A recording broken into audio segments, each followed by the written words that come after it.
and then everybody's trying to sound like Future, and then you had the Migos, and now Migos is like everybody's got that like that kind of, I forget what the flow is called, but that it's like a swing or something. Yeah, it's that unique kind of flavor, but it just has always bothered me that like people that pioneer their own sounds like can get so blatantly ripped off like nowadays. So that's like maybe a draw for why I wanted to never do that. But I've had like producer buddies that have like gone to great lengths to like produce a song and brought in like a vocalist and did all this tracking, and I'm like, yo dude, this song sounds like just like this song, and they'd be like, oh my god, like the chord progression is the same and like the melody's almost the same, but you didn't realize because like it felt right, it sounded right. And I think like for that reason, I'll like listen to like old music. Like I really love like kind of 80s and like early 90s, like kind of that synth pop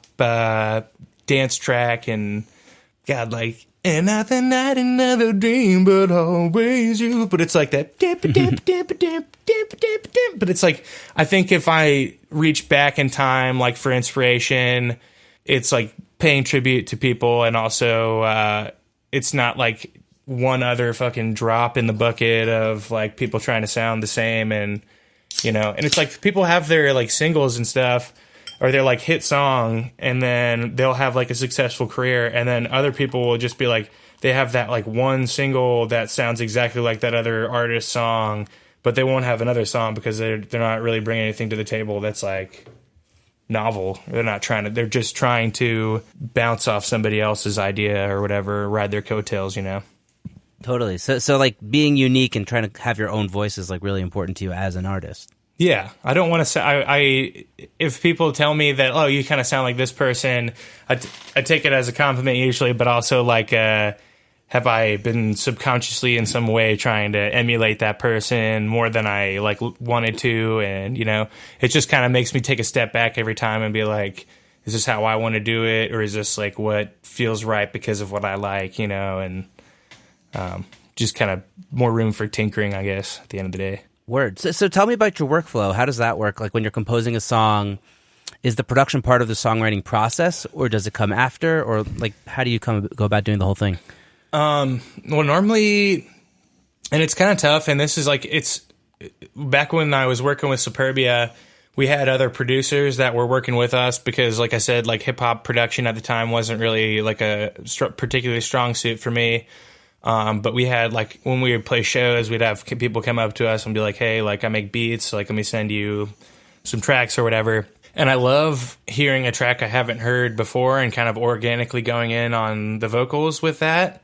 But because I do my own production, I've heard that fucking beat like a million times over before, a lot of times before I start actually writing lyrics to it. And it's cool because I'm like familiar with like the notes and the key and like where it goes, but I don't get that raw inspiration. Yeah, where it's like I'd never heard this before, and this is where my mind takes me. So that's something I kind of look forward to in the future if like if the music thing does take off, and you know, and I have more kind of opportunities to work with other producers and stuff. I would love to kind of collaborate and stuff more. But with my workflow, generally it's like I make the beats kind of separately from when I'm doing tracking, and a lot of times I'll hit a wall when I'm producing something. I'll open another program and kind of work on that until I hit a creative wall, and then I go back to the first one. And it's just kind of like this. So I'm never really, the momentum doesn't really stop, even if I feel like, oh, I don't know where to go with this next. And a lot of times, like where I take the one track, it will like inspire me to do something else with the other, which is cool. But generally, I get to a point where I'm like, this track has all the elements that I want in it, production-wise, and then I start to kind of think about the tone and the feel that I get from like the beat, and kind of how it makes me feel, and kind of also how like the grand, because now I'm actually, this album I'm working on now is kind of more like it has like a genre to it, you know, it's a little more kind of concise theme going through the song. But so when I was working with Superbia, when I would work on when I was writing lyrics, for the most part, like I think freestyling is fun. I think it's like a very impressive thing that like a lot of people can do. It's infinitely impressive to me when people can do it. but like, and it was something I did in high school, like, but it is definitely like a practice art, and it's not something that you can just like do off the. I mean, there are people that are just freak shows. I'm not saying that doesn't happen, but freestyling is something I just kind of did for like fun when I was like smoking with my buddies and back in the day. But now, when I started working with Superbia and we were doing these really kind of intricate rhyme schemes and bars and stuff like that, then I was doing mostly. I was writing my stuff out just because you have to have that kind of the syllable balance and stuff, and to see it in front of me is a lot easier than trying to balance it out in my head, I guess. Sure. But with Sour Mix, which was kind of like the first time I really kind of started writing songs like this, I was getting pretty hammered on like tequila, and then I would just put the beats on, and I would just put the mic on, and I would just kind of vibe on it. And even if the lyrics weren't great that I was like coming up with off rip, or a lot of times I was getting like rhythms and melodies and stuff that I was like, oh, Sure. I really like that.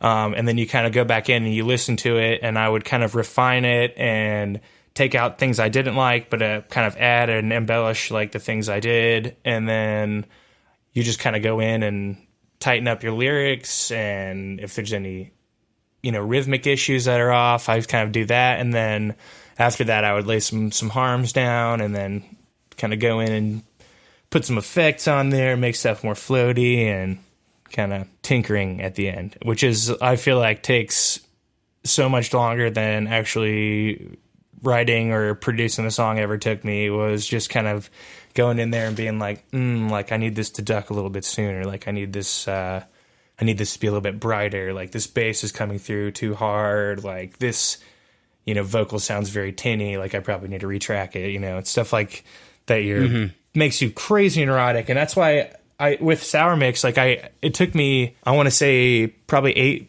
eight months, maybe like 7-8 months to get everything like produced and tracked. And then the other like year plus was just me like going over to Derek's place and learning stuff and going through and I would get all this like information, and every time I'd go in there I'd learn something new. But then you have to go home, and it's like if you adjust that on one track, then that track sounds so much better than all the other 13 tracks. So you have to go into every single track and do all those like fucking fine tuning and EQ and compression and all the stuff that anyway, so that stuff it's overwhelming to have that kind of dumped on your plate, but I'm kind of so grateful for it because I felt like it was like I was in college again. It was like, oh my God, like I just don't want to do this anymore, but I have to bring all the other songs up to, the same up to snuff. Quality. Do you enjoy mixing? Like, is it fun for you now? Like now that you've kind of learned it? It is, and I think the more you kind of do it, the more you kind of figure out what works, and since I'm like specifically mixing my own voice, you learn the kind of intricacies of like what makes your vocals sound good. And sure. Yeah, I mean, I'm still kind of learning, still kind of learning, but I am excited to kind of every tool that you add to your arsenal is kind of like something else you can surprise people with, which is exciting. Yeah, and it gets easier, like, I don't know. It was like the first time I had like a revelation that like, oh, this mix wasn't so hard to do. It was just like, oh, cool. I've gone somewhere, and like, it takes time, but like slowly build it. And the more you do, the better it'll come along, Yeah. And for me, it was like probably 10 tracks into the album, I found my rhythm, and but there was just so many times of just like mind-numbing like hours of me staring at the screen and being like, oh my God, I hate this. Like I broke the song because I didn't have like a full grasp over like and it really like, especially with Reason, it's like a very kind of straightforward DOS where you have the actual hardware elements with like all the knobs and stuff, which is cool if you are trained on how to use like all the elements of like a rack. But for me, like when I first got the program, I was like, what the F is all these knobs and like sliders and, what is all this like stuff? And then kind of the more you learn, the less daunting it becomes. And then some of the stuff, like I was just like, I just had a feeling like, oh, well, this sounds like it does that. And then you click on it, it's like, oh, that's exactly what it does. And, you know, a lot of it is very straightforward, but a lot of it is like, until I talked to Derek about it, I was just like, what is this even doing? Like, I don't understand what this knob is even doing right now. Wow. Yeah, and I think also people like underestimate how much time goes into producing. Like, you know, like people assume like, oh, I'll come in a day and we'll track it, we'll get it done, and you'll do a quick mix and it'll be done. But it's like, no. Okay. Sounds like a lot of rappers I know. They just be like, yo, just put the beat on, man. I got this. Like, yeah, that doesn't happen anymore. And then the engineer has to sit there. Everything has to be pitch perfect these days. The editing has to be like so tight. It's not loosey goosey like it was in the 70s. It doesn't work anymore. Like you can't compete with that. But also, like in the 70s, like, and I think about that all the time. Like just like back when people only had like analog means of like tracking and stuff, and they were like, you know, we have to get every single instrument in sync on the same take because like the whole track is ruined. And you think about those like Motown hits where you're like, God damn, every person was on pitch, every person was hitting that pocket with their instrument. Oh, like, they it were was just beautiful. Yeah. And it was like you don't have the engineer that can go in there, but it's like, oh well, you messed up that guitar part, but I just got to go in there and do a little slide editing and move that over here and adjust this one pitch, and then it's going to be great. It was just like they just nailed it in one take, which is a lost art. Yeah, the art of performance. Mm-hmm. And also, I mean, they were much less perfectionistic about sound back then. It's also, you know, like Motown is definitely not a pristine, perfect sound. You know what I mean? It's not like, it doesn't sound like a Steely Dan record, which doesn't sound like, you know. Yeah. I love Steely Dan. But it still has a vibe, you know, even though it's not. Or maybe especially because it's not, you know? Yeah. And so, I love the harms in Motown. That was just like the freaking the shit. The Temptations, man, like just all the harms, man. Yeah, totally. I mean, I'm a bass player, so for me, the James Jamerson is the ultimate shit. So okay, you can't, you know, once you're in the Motown zone, that's my first your boy. Thought. He's my boy. Totally. That's your boy. Yeah, totally. So, do you have any practices to stay fresh and creative in your workspace? Like you know, mentioned hitting a wall. I'm sure there's tons of walls that you hit as a, you know, doing it yourself, DIY solo, you know, singer-songwriter, producer.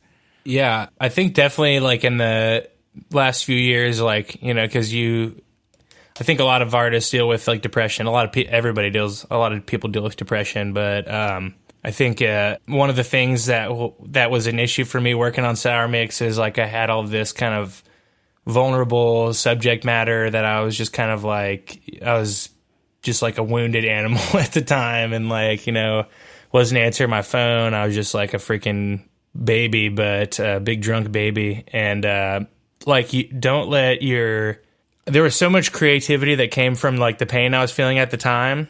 Like, don't let your pain that you're dealing with keep you from working on music, I guess, is like that's a big thing, because a lot of your emotion, you can use that to create, and it might make a really depressing album, but you know, it might be the best album you've made, you know, like just don't let yourself get into like a slump where you're not trying anymore, you know, like definitely got to push past that. So is that about like getting in front of the computer every day, no matter what? Like, did you have like any routines or like stuff like that? Well, when I was living in Tucker, Georgia, like that, it was just kind of so bare bones that it was like, I can literally watch TV or play games or go for a run, or I can work on music. And it was just kind of like, I was feeling that isolation. So I think that is also good. And one of the things I've been trying to do for years now is like, I want to go like rent out like a yurt or like a campground or something, and just like, or like a lodge or something, and just get like some of my producers and artist friends and just have like a shut in with like no technology, and just kind of like, we can't leave this room until we make 5 songs or something like that, and just kind of get away from everything. I mean, that's how Bon Iver made the, you know, his first record. I think he kind of was just like isolated in a cabin in the woods. That's amazing. Yeah, I love that dude. He's a quirky, weird dude. She doesn't give a shit. Yeah, in the best way. Definitely. Yeah, unique soul for sure. Yeah, but I think another thing that has been helpful, and I think and like everybody compares themselves to like other people, you know, and it's But there's this, I forget